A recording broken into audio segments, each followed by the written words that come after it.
mic was behind me.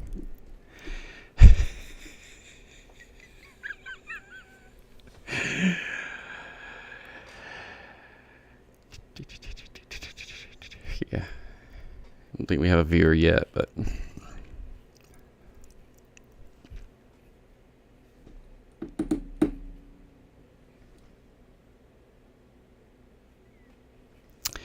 If you're just joining us, and I don't see anybody who is, but if you are just joining us, I just wanted to give you a quick update here of what is expected in our forecast over the next 24, 48 hours or so. We're going to be looking at the probability of having another severe weather scenario during the day coming up. Johnny, thank you for being with us tonight. So nice to see you here. Aaron as well. Good to see you tonight. I love your stuff too, Aaron. You always put out some really good stuff, and I appreciate that. It's good to have you here tonight. We are just sort of getting ready here to go through our forecast over the next 24, 48 hours here, because we still have that risk in the forecast for the day tomorrow. It is a slight risk. It was not upgraded during the day today. There is another possibility they could do that later on tonight. It would come at the latter part of the night tonight, but it's not likely. It's not a likelihood that they would upgrade this at all. In fact, I see some of the reason for them to trend down a little bit with some of this. It just doesn't look like there's going to be a whole lot there. But at midnight tonight, there'll be a new day one that'll come out. That'll be for the day on Wednesday, and that's when our threat continues to pick up across the area. Again, you can see some of the damage rolling behind me from the storms that took place this past week in Alabama, Georgia.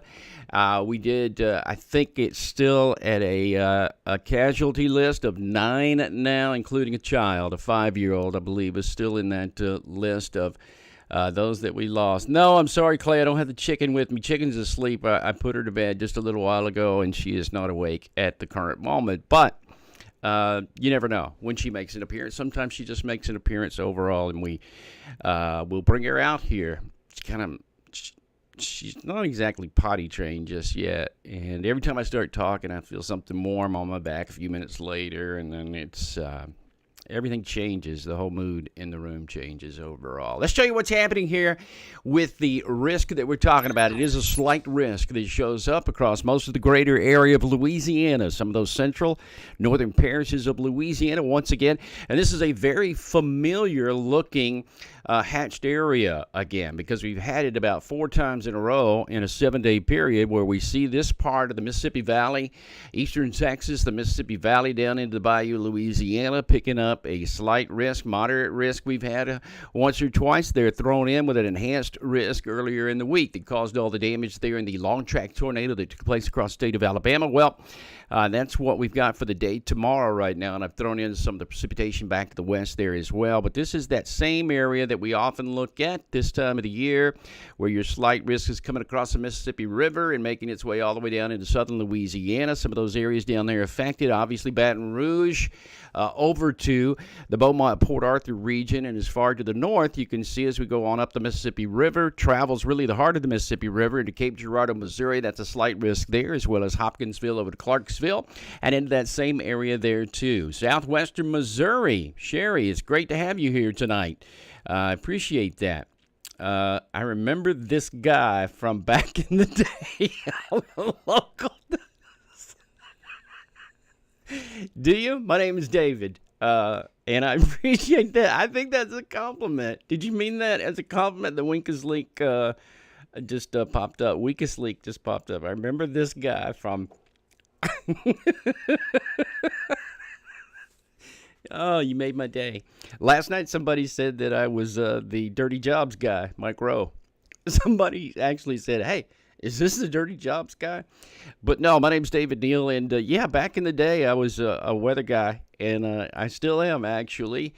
I was in Birmingham, Alabama, Chattanooga, Tennessee, Atlanta, Georgia at the Weather Channel for a while, then over into Denver, Colorado, where I worked for Weather Nation there for many, many years as well. So yeah, I was the guy in Birmingham. Josh, good to see you here this evening. Appreciate you being with us. Josh always does a great job. Hey there, Kevin. I hope you're doing all right tonight, and we appreciate your viewership. You watching in tonight, Clay? Well, that was genuine. I mean, is this the guy? that I used to watch a long time ago from back in the day. I really appreciate it. Brian, good to see you as well. Got a big crowd tonight. We got quite a few people that popped up, but we didn't send out an alert or anything, so it was kind of last minute that we did this. I got BJ with me on the line. Brett Adair, we've talked to him a couple of times during the day today. We'll have him during the day tomorrow, too. Let me just go ahead and promote that really quickly. Tomorrow we're going to be doing live coverage, obviously, of this thing that swings through the South again. And we'll have live coverage. Brett Adair is going to be with us through the day tomorrow. We'll have other people who'll be on during the day tomorrow as well. We're going to have, in fact, I'm excited about tomorrow's coverage. I think tomorrow we'll have some of the best coverage that we've had so far since we've been doing this thing here. This is the LSM television link that we're trying to put together. And tomorrow I feel good about our coverage, and I mean that in a way that is helpful to you, because that's what this is all about. I swear, this is not about hyping anything. This is not about making a ton of money. This is not about merchandise. This is about trying to get you information that'll keep you and your family safe. It's what I've done all my career, is try to help people out with making plans, driving, getting back to school, whatever the case may be. That's what we're going to be doing through the day tomorrow. And we have a lot of people who are going to be helping us out to get that word out during the day. So we hope that you will be with us throughout the day on Wednesday. We've got Dean Berry, who's going to be with us as well, who until last night, I swear to God, I thought the guy's last name was Perry. I've been calling him Dean Perry for several weeks now. And finally, he broke down last night and said, it's not actually Perry, it's Barry. So that's where we are at this point, and we're going to have a whole lot more coming up here in just a few moments. Greetings and salutations from the Great Smoky Mountains of Tennessee. Fire Captain 202, it's great to see you tonight. Linda, hi, how are you doing tonight? Good to see you here with us. I know you've been with us quite a bit. And we've got Rebecca, I believe. Kevin is here also. Big crowd tonight. Big crowd. Thankful heart. East Texas is here. We're going to be talking about you and what's happening there in Eastern Texas. Everything seems to be born there into Eastern Texas, right along the eastern side of the state. You're in that slight risk area for the early part of the day tomorrow. Coming in, might even see some thunderstorms in Houston, Galveston to start the day out during the day tomorrow, and pass that on to the east-northeast as we go along. This is all beginning now with a big storm out into the west here. This is a big snowmaker that's going to be moving through the Colorado Rockies into the overnight tonight and into the foothills of the Colorado Rockies over to Denver, then into Fort Collins and all the way down to the south. They're going to have more of that situation coming up as we move along too, because we're going to be seeing more and more of that precipitation coming out with a low pressure that's there. You can see it pretty well back into western Colorado, and that's going to kick on out. And typically, I mean, just as not an old wives' tale, because that's not politically correct anymore, but just as an old tale, if it snows in Denver, Colorado, a couple of days later or 48 hours later, there's going to be severe weather moving in to the southern portions of the country. And it looks like that may be the case as we go through this during the next 48 hours, specifically during the day tomorrow, as it all picks up and moves off to the east. Shreveport to Memphis, all the way over to Clarksville and into Evansville is what we are looking at. Now, if you can roll the tape here for me, BJ, and we're going to be talking about what's happening here with your forecast. And I want to show you some of the things I just picked up on a few moments ago when it comes to the forecast and what's happening here as we move along. Yes, there's a slight risk that runs basically through that same area that we're talking about. But notice the red line with the balls on it. I just drew that myself, free-handed. That's going to be a warm front that'll be headed on to the north. And that's when the dew point conditions are going to be up into the 70s. We'll look at those in a little bit more detail. In the 70s across the Gulf Coast, so into the 60s, though, across the interior portions. Now, look at that satellite imagery through the day today. I can show you. Basically, we've got an elongated area of low pressure that goes all the way back down to the west and southwest, but we're generating low pressure right there into the Rockies. It'll dive out, move southward down into the state of Texas. We look like we're going to be seeing a triple point area that'll form. That'll be the beginning of a warm front where the cool air overtakes the warm air in a situation there that should produce even more spin that would be going on in the latter part of the day. There's your satellite imagery. Once again, this is the sandwich satellite imagery, and anytime I can relate weather to food, I'm going to do so. This is a cross between looking at an infrared picture, which shows you the cloud tops, the temperature of the cloud tops.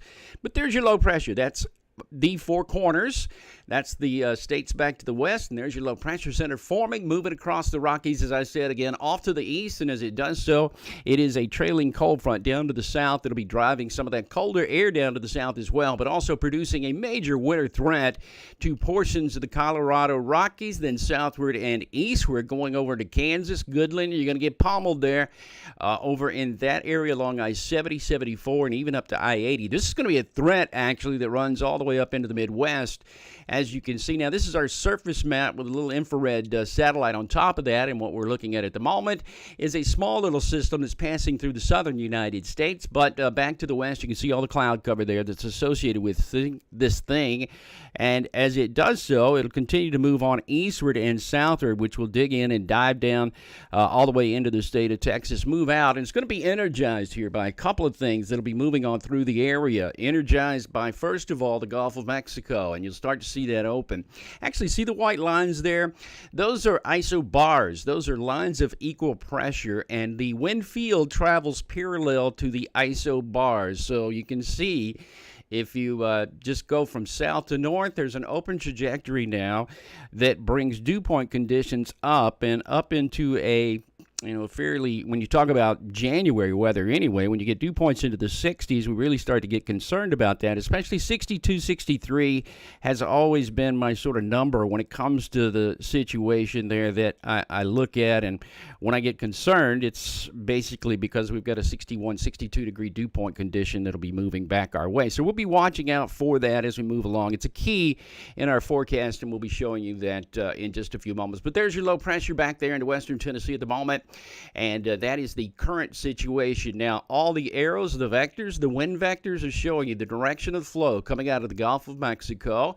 And also the red ones back to the west indicating the higher level. That's the jet that's moving in from the southwest, coming across Mexico and into the state of Texas, deep into the heart of Texas. We have somebody from Texas, and you didn't say exactly where you were, but into Texas there. Tell me where you are, and we'll talk a little bit more about your forecast specifically. In fact, if you want to know more about your specific forecast, tell me where you live, and we'll work our way into it here before we finish up. I figure we'll be on here for just a little bit. There's somebody from Memphis, Rebecca Mary. Thank you for being with us here. Sunflower, it's good to see you again.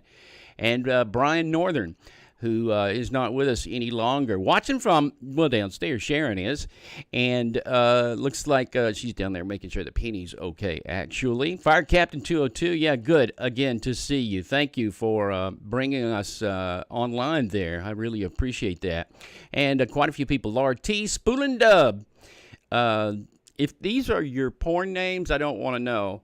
Not that one was. I really, really like that one, but somebody fooled me into giving some names the other night that I'm really not that proud of. Connie, it's good to see you. Ryan, is always good to have you with us again.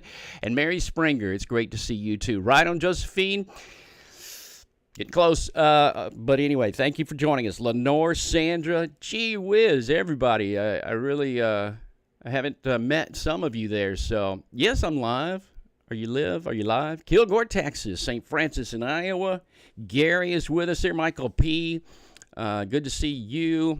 A lot of people here tonight. So we'll get around to your forecast here very shortly. Now, that's the arrows that you see. That's everything that's been the direction of the flow into the upper flow, and that's going to bring everything in here. Now, this is some of our forecast modeling. And this is a product here. This tells us about shear, and there's plenty of it. Now, this is during the day tomorrow. This is going to be right about noon, 17Z actually, so that's at 11 o'clock. And then that moves on through the deep south and heads on to the east. A little bit, as far as this model goes, this is called the REF, the HREF, HRF, whatever you want to call it. Some of the data that came with that didn't impress me tonight as being on the upswing. In fact, I think kind of looking at it, it gave me the idea that we might be on a little trend downward with the risk here. And again, this is my opinion, by the way. The national, out of Norman, Oklahoma, they make all those decisions. I don't think we have anybody watching us from SPC tonight. So at least if they are, they're not actually going to say so. But that's where we are with that too. So the flow down to the south here is working its way on to the west. The upper level wind is going to be from the west a little bit, but not exactly due west. The southerly wind will be down at the surface. So it's going to give us a shear that'll be taking place during the day tomorrow, probably midday on. And I think during the heating of the day especially, that'll be key. And we'll look at our radar data here in just a moment. We'll look at hour by hour as we go through the radar and take a look at what is happening. Hold that for just a moment, if you will, BJ, and let's go back to my iPad and stay with this topic first of all. We'll get into that. We do have a big storm coming out of the Colorado Rockies, a big snowstorm, a 10-incher or so for the urban areas, the corridor there into Denver, I-25, I-70, 74, going out of that area. Going to be major driving problems there as we move along. But I want to show you again, this is the HER model, and this finally just finished up. This is the 0Z run that just came across, which gives us 48 hours, the HER does, rapid forecast data. And so at this point, that's what we're looking at. And I just want to show you, these are the dew point conditions in our forecast. And what we're looking at here in the, if you want to call that blue, I guess, 60-degree line is right there. And we get into the 50s when it turns green. So that's where we are at the moment with our dew points. And this is going to be 7 p.m. That's the current hour or last hour, actually, because it did come across at 6 p.m. is when we saw the data start filling in. But there's your dew points. And where we worry about the numbers when it comes to dew points is about 60 degrees. 62, 63 gets more and more volatile. But for this moment, that's going to be our area of most available energy is going to be through this region here with those dew points down in this region. So that's what we'll be watching. You can kind of almost draw a line with this. Dew points is a simplicity sort of product that you look at, but it's also has a purpose here. And in this case, the movement of those dew points, where you see the actual line, the isotherm in this case, the movement of that goes from south to north is very key when it comes to forecasting. So let's move along here in our forecast data, 9 p.m. tonight, and let's just zip on into the morning hours tomorrow morning. 6 a.m., this is what it looks like there, 12Z tomorrow morning. And the dew point conditions start to go northward. You can see them jetting on to the north. Back over to Dallas, we'll see a dry line there on the western side. That'll be where your actual cold front is, but the dew points will start to rise along the Gulf Coast into the rest of Louisiana, southern Arkansas, into Mississippi. The dew points at that point will be high enough to produce that situation in all of this area right through here. This is where you're going to have the greatest threat for severe, and that would be early in the day tomorrow. That would be from 6 a.m. until about the noontime hour, but the dew points do go further to the north. Actually, I think they do. I haven't seen this model. I'm analyzing it along with you as we kind of look at it here. But watch them go further to the north, and I think that line's going to go on up there, 8, 9 o'clock. Now we have dew points that are pretty close to being at the critical line there, all the way up to the Tennessee border or northern Mississippi, the eastern side of Louisiana. And then we have a very finely defined area here of what we call a triple point, where the cold front is now outrunning our warm front, which causes an occlusion. And at that occlusion point, we'll have the availability to have more spin taking place. So I think that's going to be right about in here where that's going to be the case. And we'll have a volatile area. This is by 1 p.m. tomorrow. The volatility area would be right through here coming during the day. If you look at just the dew points, and you remember where the risk was? So we go from the dew points, and let me just show you where the risk was for the day tomorrow. And I think they're going to match up pretty well, and they do. Let me get rid of the dew points and just show you the line that I drew, and you saw it, and I drew it strictly off of the dew points. Matches up pretty well with what the Severe Storms Prediction Center, SPC, is giving for a slight risk. So the simplicity of dew points is there, and it's often very valid. We use it a lot when it comes to these kind of scenarios because it is the idea that the availability of moisture is there to go ahead and energize these storms, to help them with their trip upward. You always have to have upward motion in order to see this kind of a situation build and survive. And definitely that is what we are kind of looking at here. So let's talk a little bit more about the dew points. This is 1 p.m. into the afternoon tomorrow. You and I can see where those dew points are. Let me push them forward just a little bit further time-wise, and we'll go all the way up here until the 3 o'clock hour. There they are, and you can see now the dew points, those critical line dew points, get into southern Kentucky from Clarksville back to the west over to Paducah. Some of those areas right there as you move a little bit further in and along western Tennessee, even into that crook there into into Arkansas, that Jonesboro area that seems to get hit quite a bit there in Jonesboro with some strong storms along the I-55 corridor there that goes up and down I-40 that goes eastward over to Nashville, Tennessee, also susceptible there into the Jackson region that we would be looking at. And I think there's a real threat to be seen there from just about Memphis all the way over into Nashville, Tennessee. And that's up through the 5 p.m. hour. And a critical time here, I really think the critical time will be right at the peak heating of the day. Around 3 o'clock into the afternoon is when we're really thinking that's going to be the case. And look at these dew points, how they have soared down here. Now the new model says that these dew points down into Baton Rouge, Louisiana could be into the upper 60s to near 70. New Orleans at 65 degrees. Baton Rouge there at 66, 68. Mobile still there into the mid-60s.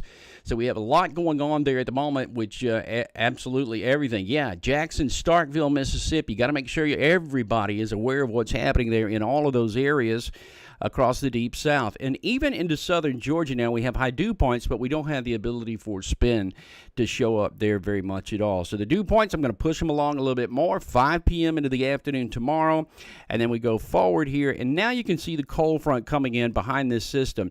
Now your actual situation here is that we do have a cold front there, but the warm front that we're looking at extends like this. The warm front's going to go just like this and back all the way down through here. Now we have a wind coming in on the eastern side of the Appalachians. We call this the wedgie. I call it the wedgie. I don't think that's the right terminology for it. Cold air damming, whatever you want to call it, is there. That means the Smoky Mountains, and we just talked to somebody on the Great Smoky Mountains, is sitting there. You get up to 5,000-foot mountains there, but on the east side, we get a wind that will be coming down, a southwesterly wind that will drive all the way down into northern Georgia here and keep those dew points low. That creates stable atmosphere, so you're not going to see the big thunderstorms there across those regions. It'll be eastern Tennessee, though, and beyond where we do have that, so we should be pushing those dew points again all the way up into Birmingham. Again, this is 6 p.m. into the afternoon tomorrow, and it'll be over with in other areas back to the west there a little bit more. Dew points will push them forward and show you that then they get all the way over by 4 or 5 a.m. into the eastern side of Alabama. We should be much drier into the west, Columbus, Dothan, back over to Atlanta, into that Georgia area there, southern Georgia. We should see some more showers and storms. And now, maybe what we've all been waiting for, because we can get even more simple. We're going to be showing you now what it looks like as far as a radar would go, a projected radar during the entirety of this event for the day tomorrow. We'll start back here, way back here actually, if I can stop the thing from moving. We'll start way back here, and our time frame there is 8, 9 o'clock, 10 o'clock, something like that, and moving forward. You know what? I'm going to suggest this. The dude, BJ, who's running everything behind the scenes, he is an incredible guy. Let me tell you what I've done, and maybe you can do this while I'm talking. But you see the clock up there, the time clock. If you can just do another incidence of this, of my iPad, and zoom in on that, the time, then you can bring it down and make it bigger somewhere else so everybody can see the time. I should have suggested that a little bit earlier. I don't know if that made any sense at all, but maybe it did. Here we go. We'll move forward in time, and now we start to see the thunderstorms. This is 6 a.m. tomorrow morning, and now you got some thunderstorms actually coming out with the low pressure that will be moving across western Kansas at this point. You got some thunderstorms showing up across central sections of Oklahoma, coming out of Kansas here, working their way southward. That's going to be right there along 135 or going down I-35 that goes all the way down through Oklahoma City and into the Wichita Falls area, or 35 that then goes over to Dallas.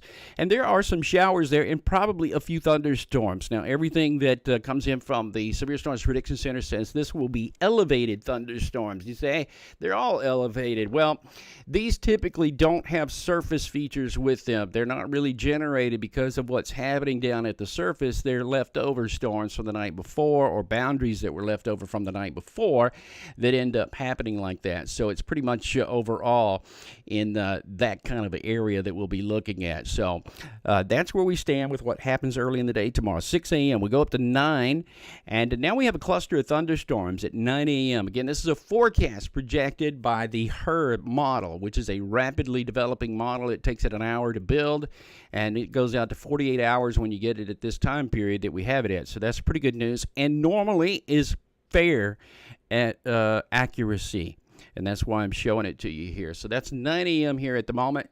That's excellent. See, now you've got the time with us down there in the bottom of the screen. You can see this is Wednesday morning at 9 a.m. So now we move along, and again, you can see that there's a cluster of thunderstorms over in Arkansas. Will this be severe? Again, that's kind of a tough call. The stuff here that'll be along the Mississippi River from Memphis southward all the way down to Clarksdale, over to Little Rock, some of this could be severe. I think it will probably be severe. So certainly by that time period, we'll have to pay attention to what's happening. Dew points are high there, as we know. Then you got some showers and storms over to Shreveport. And here's a little cluster of singular thunderstorms, cellular thunderstorms coming in from the south. And we'll watch these build. I haven't seen this. You're seeing this at the same time I do. But I see single cells, singular little thunderstorm cells that are trying to pop up there just out ahead of the whole line as it comes in from west to east. So those may have to be watched early in the day tomorrow. That's 11 a.m. Central Time. Noontime, again, we have some of those thunderstorms trying to pop out just in advance. Those are the ones we really get concerned about, are those singular celled thunderstorms that can often produce tornadoes this time of the year. And a lot of the parameters are here, folks, for there to be possible tornadoes occurring in all of these areas. So we certainly want to watch that. What's going on over here into Alabama? I don't think anything really. I think these are too far away from any kind of rotation that would be available, any kind of shear, that those would just be showers there down to the south. We've got a big cluster coming into Memphis here at the 1 p.m. hour. That's early tomorrow morning into the Memphis, not the Memphis River, but it would be Memphis, Tennessee, and the Mississippi River that goes through there, West Memphis and Arkansas in particular. Now we got some big storms, it looks like, around Pine Bluff, but that would be linear, part of that whole linear system. Moving forward at the 2 o'clock hour, it still looks very linear there. We got a few thunderstorms trying to pop over here into eastern sections of Mississippi or western portions of Alabama too. And again, they just need to be watched. All that stuff that's coming northward, I don't think there's enough availability for there to be rotation there, though. I think the upper level winds are going to be a little bit more in the same direction as your lower level winds there to begin with before it actually changes over. Now this looks like a thin line trying to sneak in across the area. This looks pretty thin coming across the Mississippi River with scattered thunderstorms there too. Then a big cluster again in the western sections of Kentucky that we'll be watching. That'll be a cluster of thunderstorms that heads from west to east out of St. Louis over to Clarksville. A big area of rain too, and I'm not just talking about the one thing. I also want to talk about this, which is going to be the rain field and snow field that'll be showing up across the western sections of the United States here as well. And this is what the radar would look like with a mosaic wintertime forecast to go along with it. And there's the stuff coming out. Let me just back this up a little bit. I'm trying to stay on time here with the whole, but we got a big storm that's developing, and this is by tonight, midnight tonight. Look at this. You got the low pressure that's digging into southern and eastern sections of Colorado that's going to drive itself outward, move across the western plains. There's your low right there, Colorado low, that produces an easterly wind that'll be coming from east to west, and that goes upward. I mean, the height difference between Kansas and Denver, Colorado continues to go upward, so you're driving the air upward, producing upslope kind of snows, and that'll be heavy precipitation in and around Denver all the way down to Colorado Springs and beyond. This will be some 1 to 2 inch rates, maybe 3 inch rates from time to time if you get in the deformation zone on the southwestern side of this, so that could be kind of worrisome there too, because they are projecting as much as 10 to 12 inches of snow there in and around Denver, the city proper. DIA is the airport out there, and that could be tricky during the day tomorrow too. Moving forward in time up to the 3, 4, 5 a.m. and 6 a.m. tomorrow morning, there's your low kicking out. Some of the snow should begin to taper off into Denver at this point, because now you're producing more of a westerly, and that is a downslope sort of a situation now back into Denver. The winds around low pressure, remember, go counterclockwise. So here's your low by this time. The low has moved a little bit further on to the east away from Denver, and now you're creating a little bit more of a counterwind on the backside of this, which would be almost downslope. So that moves on to the east, but it's a rain event for places just south, it looks like, of I-70. It's going to be your line of demarcation between snowfall and rain. It'll be down into Topeka. It'll be rain into Springfield and beyond. But then all snow will work our way northward and eastward here with it and show you as we go through time during the day tomorrow. Noontime, there's your snow snow, heavy snow into Grand Island, Nebraska, Beatrice, and over to Omaha, then northward through northern Iowa into Wisconsin. And there's your low, big time low now, but it's occluded tremendously. Now you're seeing the cold air outrunning the warm very quickly, and a huge occlusion that goes all the way up. But that makes this rainfall into Detroit, when yesterday that looked like it was going to be all snow. Now it looks like initially that's going to be rainfall there, and I saw somebody from Kansas City with us. Here's where your switchover might occur. Now you can see the low pressure is sitting right there into Kansas City, but you might see a little switch over there into some of the heavier snowfall when that occurs too. So then your front goes all the way down to the south and then eastward with precipitation type. But our reflectivity, again, we'll go back to that and pick back up where we were talking about severe weather possibilities. Here we are at 9 p.m. Let's go back to about 6 p.m. tomorrow. So the actual line will be headed across I-55 into Tennessee, western Tennessee, and all the way through central sections of Mississippi on 55, into Jackson during the afternoon, late evening. This is 8 p.m. tomorrow. When we get into Jackson, there's a cluster there that'll be taking place. And now we're talking about what we call linear tornado possibilities. I don't see cellular possibilities there anymore, but I think along the line there may be some tornado warnings while we still have some shear.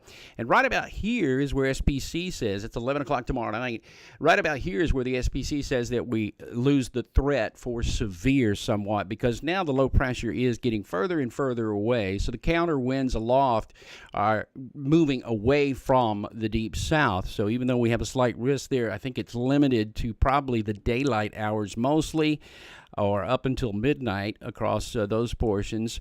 Then the threat moves further and further to the east here, and the shape of some of these still looks like there could be some shear going on within the line itself, from down into New Orleans back to the west. This is 1 a.m. tomorrow night. There's your front moving on to the east, and now we got rain coming into Chattanooga, Tennessee, over to Knoxville. I know we had somebody there in Knoxville a little bit earlier who was talking about that. Linda's in northeast Alabama, so am I, Linda. And let's see, we've got some other things that are happening there too. And basically, as it all heads on to the east like this, that's the last hour that we've got. 39 hours out at the moment, which takes us into 9 a.m. on Thursday morning. Somebody wants to see the Cape. You may not want to see it because it really doesn't tell me a whole lot at this point. This is talking about available amounts of energy here, capability for the air parcel to rise, if you will. Instability is what we're looking at. The darker green colors are indicating the most instability. This is noon again tomorrow, which I still think is our threat. Our main threat is going to be from the noontime hour, we'll say 11 or so Central Time, all the way till dark tomorrow evening is where the highest probabilities, I think, and the highest capabilities for the system to actually do anything, because the Cape really runs out pretty fast and is squeezed off well down into the Gulf Coast area there before dark tomorrow night. So right about there is your 4 or 5 hours worth of probability, I think. And it all starts a little bit further to the west maybe than first thought. I can see reason to say we might even have a couple of warnings, severe thunderstorm warnings or something, because a hail would be a likelihood here in eastern Texas or the western side of Shreveport. I-49 from Shreveport to Natchitoches down into the Alexandria area would be an area of concern there too early in the day. And again, you're looking at 9 a.m. tomorrow morning. These are Cape possibilities, or the how unstable this atmosphere is at this point, and all that then heads further and further on to the east. The other thing I often look at, or I've looked at these last couple of events, is called STP. This is the significant tornado possibility of an F2 or greater. And let's just say this is we call anything that draws a line of equal value is called an isopleth. If the values are the same, then it draws an isopleth from one point A to point B. So we're looking at equal values here, and really the highest values when it comes to the significant tornado parameter are going to be right about there, just east of Shreveport. This is noontime again. You can see the time on the clock. It says noontime all the way up until 3 into the afternoon, quite possibly moving on eastward then after that and ending up there across central sections of Tennessee. Down into the Gulf Coast, we get pinched off again at midnight tomorrow night. So every parameter that I'm looking at here seems to be telling the same story, which is there's a hot spot, a hot time during the day where the likelihood or the possibility of seeing a tornado is more likely than any other time, or severe weather, and that's going to be noontime on throughout the day tomorrow. One more look at the reflectivity here, and I'll show you what it looks like here with the composite reflectivity and then our high-res stuff. You got stuff coming back into Indiana. I didn't really touch on you folks there. Let's talk about it, though. And, in fact, I need to put on the winter mosaic so you can see if it changes over for your house wherever you might live. Chicago, this is going to be, I think, a wet event here to begin with. That's all rainfall for the first half of this coming into Chicago. And, in fact, you get what we, at least as far as this model goes, Chicago gets dry slotted. And you don't really have a whole lot there as far as precipitation goes once this happens. And that has the low pressure that's just off to your west a little bit. You might get into some snow there toward the end, but if you believe the HER model, there's very little in any kind of snow for Chicago. Madison, Wisconsin, that's a little bit different scenario there. You get some snow to begin with, but there could be a warm air surge there just before all this really happens. The warm air should go in there and change that over back to rainfall there for a little while before heading on eastward. And then you're losing all your moisture. The low's getting left behind. All the moisture is well off to the north there. It goes all the way up into Lake Superior there, actually. A rain event beginning to show up into Pennsylvania, New York State. This is all rain coming into Cleveland, Pittsburgh. That is all rain for you there, down into the Virginias and into North Carolina. And rainfall that looks like it's going to be much lighter than you were maybe thinking, or maybe everybody was thinking. Might be a thunderstorm or two still around eastern sections of Kentucky into Lexington, beyond that area there, down to Knoxville or over to Chattanooga on I-75. If you're going in that area there, you might want to consider that as you go into the last part of the day, too, and kind of watching out for that as well down to the south or in all of those areas. But the rain looks to be over with in Alabama by 10 a.m. on Thursday. And what is left over then is pretty much just spotty showers that'll be showing up. We will be watching again for waterspouts coming on shore. There were a lot of waterspouts the last time that came in from the bottom and moved on shore. And I can see there's some cellular stuff. Look, you can see it's cellular down there into the Gulf of Mexico. This is just east of the Chandelier Islands, south of Gaucher and Bayou La Batre there into southern Alabama. So all that goes northeastward out ahead of our front. And this could be... And I saw this happened a couple of times ago where we had the front coming in about the same time of night, too, where we had a tornado move into Panama City and had a Bay County, I think we had a Bay County tornado warning, not at 3 a.m., but these are cellular segments coming in from the Gulf of Mexico that can produce tornadoes when they come on shore. So there'll probably be a risk over there as we get into the day, that'd be day 3. Or day 2, I guess it would be later on tonight. It'd be day 3 at the moment. So all that does kind of go in that direction there, too. What do we got? Duck Boots in Pennsylvania. Shannon, it's good to see you here tonight. Over to Bastrop. And let's see. Suzanne is with us from Bastrop there.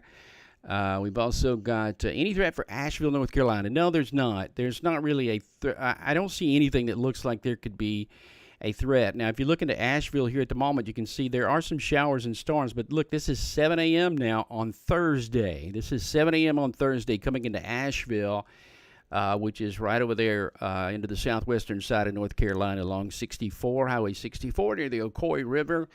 Beautiful area over there. I used to love going over there. I used to do the weather in Chattanooga, Tennessee, so Asheville was sort of in my market. There's Asheville, by the way.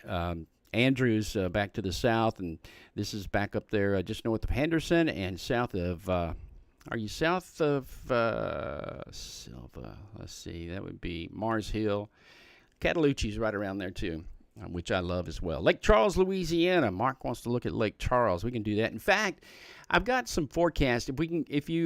Any moment, if you want to take the video again, I've got some of the local forecasts from those areas in that video.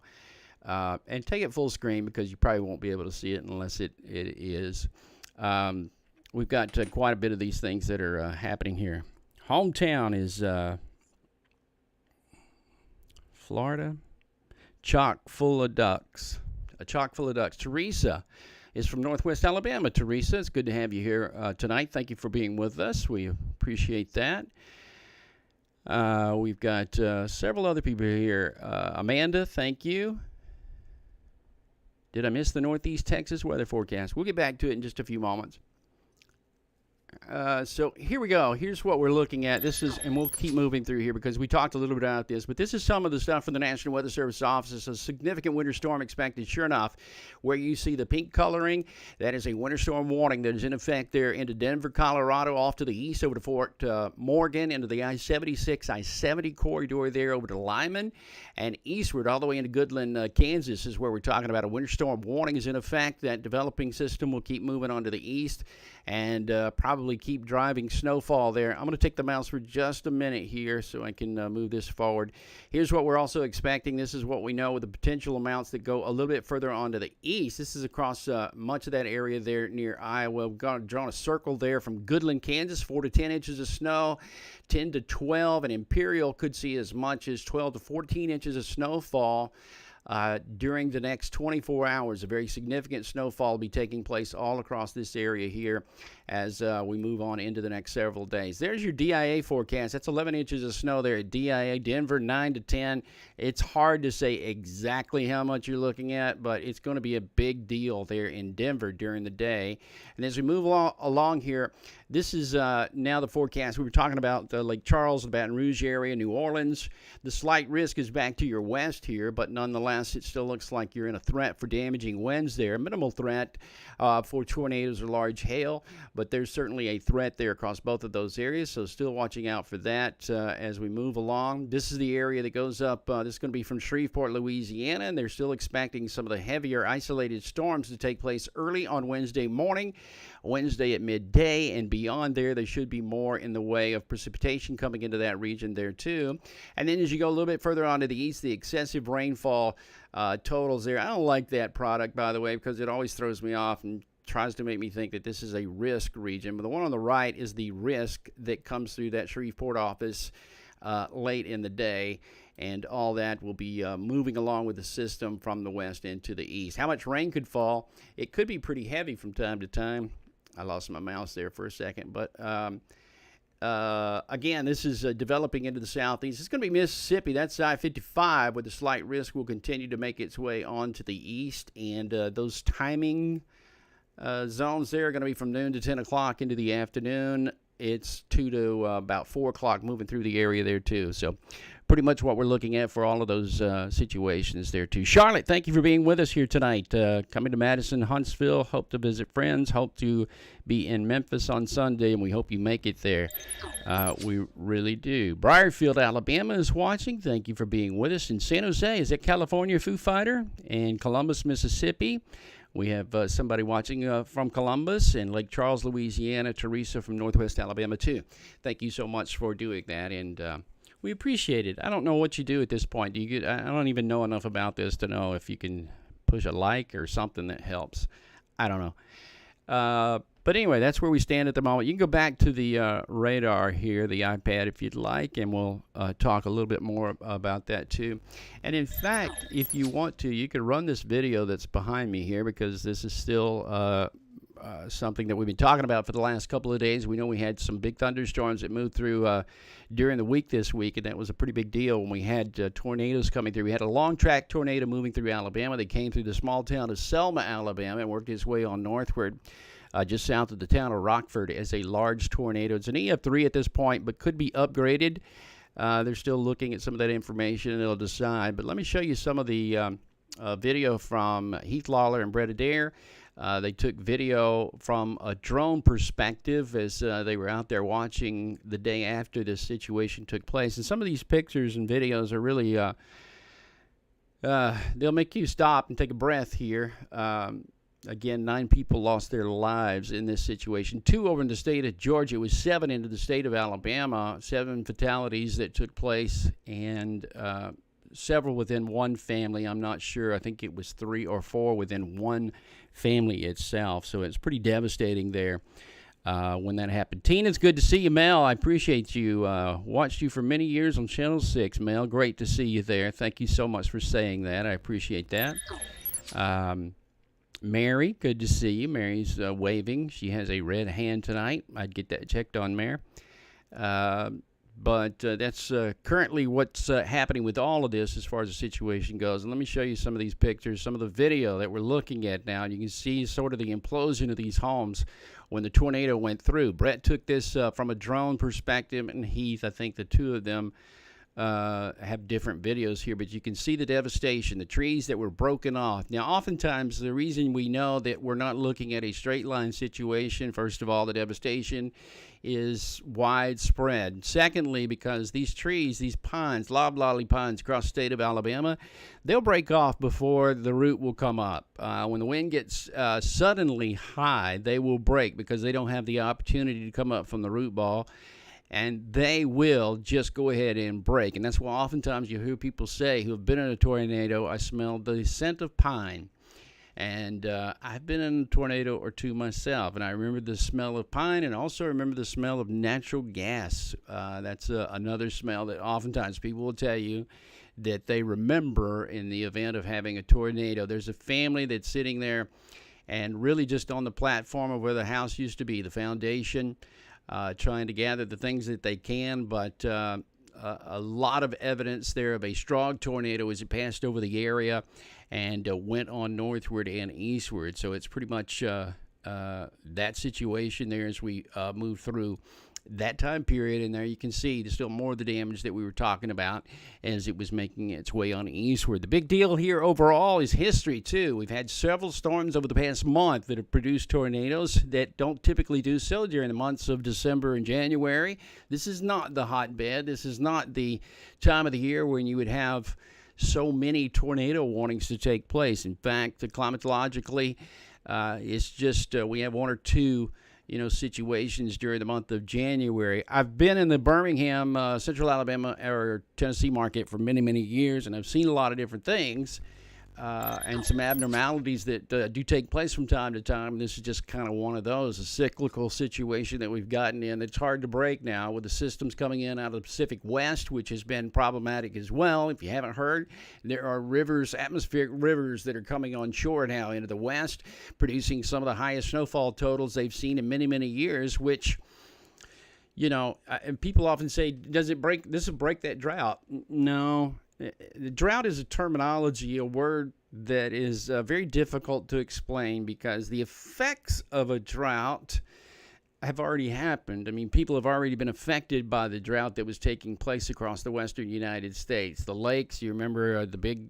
some of the big lakes there, and specifically Havasu and some of those others there. Back into the west were so low, we can't make up for that immediately. It's not going to rain enough to just make up for that deficit or the trouble that it caused over the past 6 months where we had, water rationing that was going on. So, no, you can't really break the drought. You might break it as far as what's the piece of paper says. You can make up for a lot of that quickly on paper, but not exactly make up the deal that it's caused for the past 6 months or so. So kind of there and what we're looking at. Tina D from Deatsville. That's the storm was right there with you there, Tina, in Deatsville. That was one of those areas that was hit very, very hard. And certainly that we were thoughts and prayers doesn't really go. That's two words that just kind of roll out of your mouth. But I know everybody was just thinking about those people during the past couple of days, and especially seeing that video again. I did comment that everybody had gathered there on that one house foundation and was having a meal, and that's when you really find out who your friends are, and you fellowship, and everybody comes together. So. Pretty much what we're looking at. My little girl, thank you for being with us. We appreciate you being with us here tonight, my little girl, and still what we're talking about. Did I get to everybody's specific forecast? I mean, I literally wanted to get to everybody's specific forecast. Western North Carolina into the Smoky Mountains. I know you had a lot of snow there up in Cades Cove and beyond. I don't think this is a snow event this time at all. I don't see any snow that would be in this situation. We go to precipitation type. I think that's still all going to be rainfall there coming through the Great Smoky Mountains. Remember we had that big cold snap that happened before Christmas? Well, this is the results of that are going to be a mild sort of situation in the deep south until that builds back up again. We do have, or did have, and I'm just going to try to go to it now. Let me see if I can get the 18Z GFS model here a little bit, and we'll just look beyond the current hour here. And I think this is going to mess our clock up, but nonetheless, I'll move this forward. There goes your system. This is the one that we're looking at here during Thursday. So that system goes across the country there, but quickly another one replaces it. We have another low pressure center coming in, diving down to the south, coming through Colorado with snow. Now this one comes up with a trajectory that actually brings showers and storms along a warm front from the Gulf of Mexico northward. See how it started down here into the Gulf, and then everything lifted northward through Mississippi and Alabama, and then came right on up into our low pressure back to the west. This will be a snowfall for Kansas City. This will be a big snowfall for southern Missouri. Southern Iowa, and back into Chicago probably over the weekend. This is a Saturday-Sunday event that goes on through, and you might be in that sweet spot there into Chicago, into Detroit, and those places. But this is another chance for some severe weather maybe to work its way northward here. Dew points will still be high. A little bit of a different scenario here overall that we'd be looking at. That passes on through over the weekend. When's the next one coming? You can already see it gathering. This one a little bit further down to the south into Ciudad Juarez over into Mexico, which is coming in out of El Paso basically. And there's your low pressure much further down to the south. And this might be the first one that brings some snowfall into the panhandle of Texas and Oklahoma. You might see snow coming into Amarillo, back over into Oklahoma City maybe. Now you can see some of that gets blown out there with the warmer air coming in from the south. But now the low pressure is quite a bit further down to the south, and this could be a middle Ohio Valley sort of a situation where we have snowfall there, Illinois into Indiana and southward, or back along the Mississippi River there too. We have some of that activity there, but this is going to be another chance for severe weather that will be popping out, and maybe even our biggest chance, which is 1 week from today, basically. We're doing this in 7-day intervals as far as the most severe, with a smaller event somewhere into the middle. And that passes on by. So this is going to be next week on the 25th. That'll pass on from the south.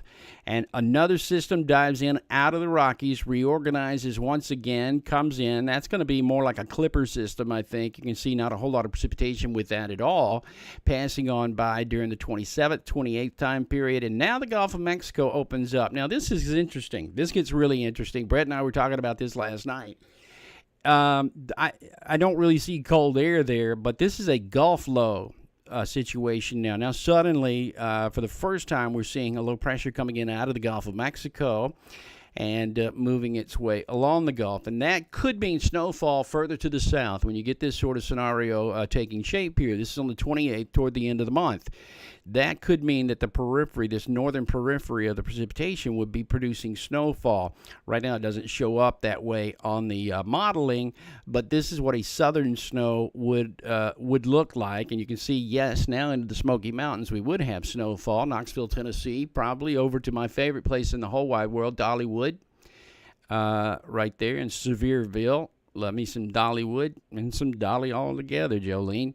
And there, again, now we're setting up what looks to be more of a subtropical jet stream that would be more dominant in the days ahead, where you just keep the subtropical jet piling on and low pressures that would be forming along the subtropical jet stream coming northward and moving on to the east there. And through the end of it, which is hour 378, hour 384, there's still a lot of stuff going on down into the Gulf of Mexico. So pretty much what that is at the moment is that sort of a deal that's taking place. And I think, moreover, we'd just be looking at system after system. We got about, 5 of them that'll be coming till the end of the month. It'll pass through the U.S. and make their way on eastward. So it's pretty wicked sort of situation here, and yet they just keep coming in from the west, coming across the northern Pacific and driving their way onshore. Look at them. There's just one after the other. This one goes a little bit further up to the north, and then several of them spiraling on again and working their way on back in this direction. Somebody has asked about Middle Tennessee. And, during the day tomorrow, again, your risk is a little bit back to the west. The risk actually goes over pretty much to Nashville, Tennessee during the day tomorrow in our day 2 risk. And you can see it. Now, that's not to say, I don't know how many times I've seen tornadoes, the first tornado actually of the day, that'll take place outside of the risk area. So it's possible. But as we see it right now at the moment, we still have that risk. Let me see. I don't know if we have all the NAM data yet.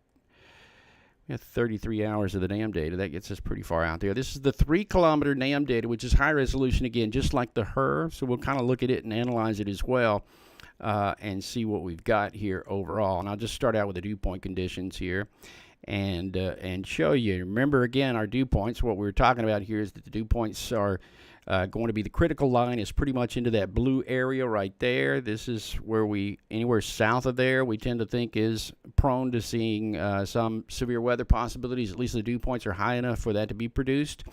And then as we go through the day, you can see that dew point goes upward. This is tonight into the early part of the day tomorrow. And now we see the surge of moisture coming in from the south ahead of our low pressure center and our warm front that's adjacent to that. The warm front will at this time extend well over into Tennessee, kind of like this. Remember the dip because of our wedgie. There's your drier, more stable atmosphere coming in across South Carolina with Georgia and in the eastern side of Tennessee, actually. And sometimes that wedge can work its way all the way over to Birmingham, but at this point, it looks like it's going to be held off a little bit, and we're just going to have a little bit more flow coming in and out of the Gulf, actually, that'll work its way northeastward. But our dew points now are into the 60s. That critical line there at 61, 62 degrees. That'll be coming on through the state. We'll move forward in time. Now we get all the way up into the 2 o'clock hour, which I think is prime hour tomorrow afternoon at 3 p.m. I think that is the most likely time to have severe storms, at least of some sort. Whether or not they're going to be tornadoes, that's still yet to be seen. But if we just put the reflectivity on there at that same time, this is what is expected on the radar. It's got some nasty stuff going along with it. I need to take out some of my lower DBZ levels there, but that's what we got basically coming in from the west into the east and working its way on eastward. That new model will be coming in. Now, some of these, again, along the line, they're broken. So some of these are cellular along the line, even though they really didn't appear to be so to begin with. But when you get into the heat of the day, which is right about here, that's, again, along the Mississippi River. So pretty much what we were thinking, the timing and everything else seems to be pretty much on key, on par here for what it is. And by this time, the warm front's all the way up into Kentucky, so all of that area should be okay. Lizzie, great to see you tonight, Lizzie. Thank you so much for being with us. Kara is with us. Is it Kara? I think it's Kara. Kara, you'll see snowfall. I promise you, we'll get you some snowfall there pretty soon. My little girl, again, we really appreciate you being with us. She has a big rooster. I have a big chicken. Well, actually, Big Rooster's above you there in Kansas. Big Rooster's there with us tonight. We appreciate you being with us, Big Rooster. Thank you so much. Carolina Josh, South Carolina Josh, but I don't think it's going to happen. Okay. And winter here last year, we had a colder winter. Columbia, South Carolina is where Kara is from. Kara, I'm sorry if I blew that. It's Bree is your last name, so thank you so much for being with us and saying something tonight here as we move on. This is LSM, by the way, LSM Television. I'm David Neal. We've been doing this now for a little while, and we appreciate you being with us tonight. We're going to be tomorrow. I think we have really great coverage tomorrow for you and your family and anybody else that you would suggest us to. I can tell you can't find more experience than what we'll have on the air tomorrow. We're going to have a lot of people who will be out and about who will be in car with them. And showing you what they see, showing you what's coming upstream, and not just talking about what's happening in one area. We're going to be with you through the day and be talking about all of that as we move along through the afternoon tomorrow. Most critical times seem to be from 10 a.m. all the way up until dark tomorrow evening and maybe beyond. But just looking at some of our modeling here at the moment, preliminary, we're thinking it's going to be a heat of the day sort of a situation, and that's when our threat for some of the stronger thunderstorms and maybe even tornadoes to occur would be that time of the day as it all heads from west to east. Now, so we'll be looking at that as we go through the next 12 hours or so and get into the day tomorrow. Threat for heavy rainfall is not there. I don't see this as a heavy rain event. I see this as a short-time rain event, actually, that probably won't last very long as far as the rainfall is. And the actual line looks very thin and looks to be moving pretty well from the west to the east at about 30 miles an hour or so. It looks like pretty average speed here overall when you start to look at that whole situation there. And Sigtor, let's see if there's anything. He goes a little bit out of there. And what this is, again, this is the probability of having a significant tornado, an F2 or greater. And again, you're looking at colors that are equal. These are contour lines, but they would tell us that when you see a color, that's going to be the highest probability, which is still small. It's probably like 5 or 10% there of having, if you had a tornado, it being significant. So that's what we're looking at, and that threat matches right up with the slight risk area there. It's not an enhanced risk. It's a slight risk at this point, meaning that there's not a huge possibility here as far as the Weather Service is concerned. The Severe Storms Prediction Center there, they're just thinking that this is going to be what it is, and maybe just a duplication. If we duplicate, everything else we've had, by the way, has overperformed.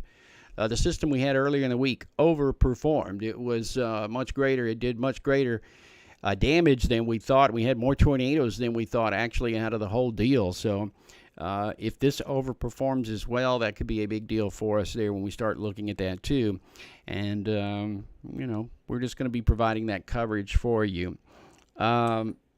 Michael Beard is with us. Michael, it's so great to have you. He says, whoop, whoop. Or it was a single whoop.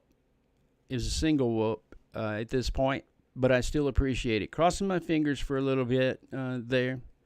You do need a couple more whoops, Michael, if you'd like for me to talk about you. Russ, how you doing? Russ is with us tonight. Russ is in the house. It's great. That didn't sound good. I'm too old for that sort of thing. And Russ says, H. David. H, you back, Russ. It's great to see you here.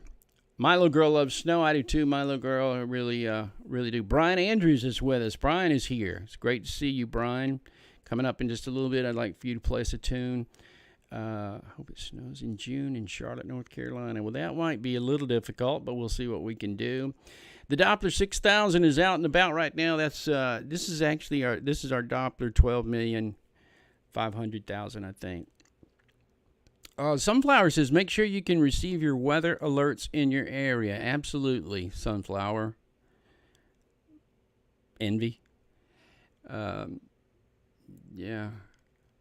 Weather alerts. So many different ways you can get those. And I shan't recommend one at this point, but most of your local TV stations offer that probability. The National Weather Service does as well. If you have a NOAA weather radio, that's cool as well. And if you do have one of those, make sure that you know your counties. That's the other thing, really, and not to preach, because if I do, I'm going to see the viewers go down, but make sure you know where you, and I think probably everybody who's here is intelligent, but the thing that always catches us off guard is not knowing exactly, people not knowing where they live, and when you show that to them on a map, they don't exactly get it. They don't exactly know exactly, where they are. So we've done a lot of not Facebook, we've done a lot of surveys to find out what people know. And most of the time people know where they are congruent to an interstate or a high school, elementary school. So we try to mention those often when we're talking. We try to mention exactly where they are. Russ, thank you. That's very kind of you to say that. I appreciate you as well for watching us here tonight. Russ Redfern, number 16 there. And yes, all good information there too. All right, so tomorrow we'll start our coverage again during the day. Tomorrow we'll be in with you often during the day tomorrow, but when we come on, we'll probably be on for the first watch, and if not, we'll be on just before the first watch. But if you get a watch and you wanted to check us out during the day tomorrow, because it'll be more than just my big mug on the screen, we'll have live coverage during the day tomorrow. Meteorologist Brett Adair, who is my partner here on this channel here. This is his channel. He just allows me to be on it if I pay him. I give him chicken eggs now, which is payment enough. And then we'll be on through the day tomorrow to try to keep you in front of all the storms that do occur. My little girl needs to send some Reese's cups is what it looks like there, and maybe we can make that happen. Tina, really appreciate you being with us tonight too, and all great questions. I appreciate all your questions that you asked tonight, and hopefully we got to them, and we'll do more for the day tomorrow. So for now, we're going to turn it back over. We've been on with you for an hour, and I expected to be on 10 minutes, so thank you. It's your all your questions that helped us or helped me stay on here tonight. For LSM Television, I'm meteorologist David Neal. We've got BJ's in the background here. We can't show his face because he is on witness protection, and we can't do that at this point. But he's done a great job. Dean Barry is also helping us out. He's done some work for us during the day today as well. What? I said Dean Barry. I said Barry. It's Barry, not Perry, right? Now they're just screwing with me in my ear about what his last name is. I probably don't know the truth even still at the moment. But anyway, we appreciate you being with us, and we'll talk to you again during the day tomorrow. I hope you have a great night.